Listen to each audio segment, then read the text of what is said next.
Alors, qu'est-ce que vous allez faire pour le handicap? Qu'est-ce que vous allez faire pour le handicap?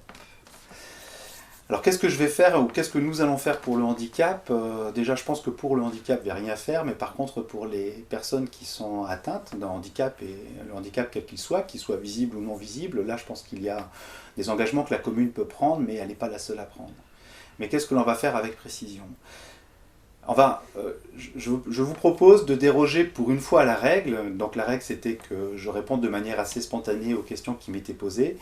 Là, je vais juste demander à Alain à ce qu'on coupe, on va faire un petit montage de rien du tout, mais tu coupes et je vais montrer ce que l'on peut déjà commencer à faire quand on parle de handicap. Voilà, donc nous avons un petit peu dérogé à la règle que nous nous étions fixée. J'ai J'ai voulu montrer, en saisissant la présence de Emma, montrer que finalement, peut-être à notre portée, chacun pouvait à titre individuel agir aussi d'une certaine manière pour faciliter la vie des personnes qui sont atteintes de handicap quel qu'il soit. Alors le handicap n'est pas forcément, ou la question telle qu'elle m'est posée, prenez peut-être en considération le handicap plutôt moteur que sensoriel. Mais je tiens à rappeler quand même que les handicaps ne sont pas forcément que des handicaps qui se voient.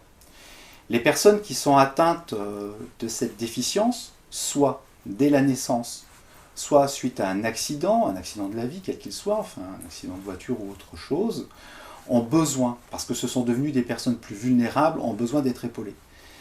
Je crois que l'engagement que l'équipe a pris, qui est développé dans le programme, qui est explicité, il est très fort pour aider les personnes qui ont un handicap quel qu'il soit, mais aussi pour aider les personnes qui ont une situation de vulnérabilité. Donc l'action sociale a cet objectif-là.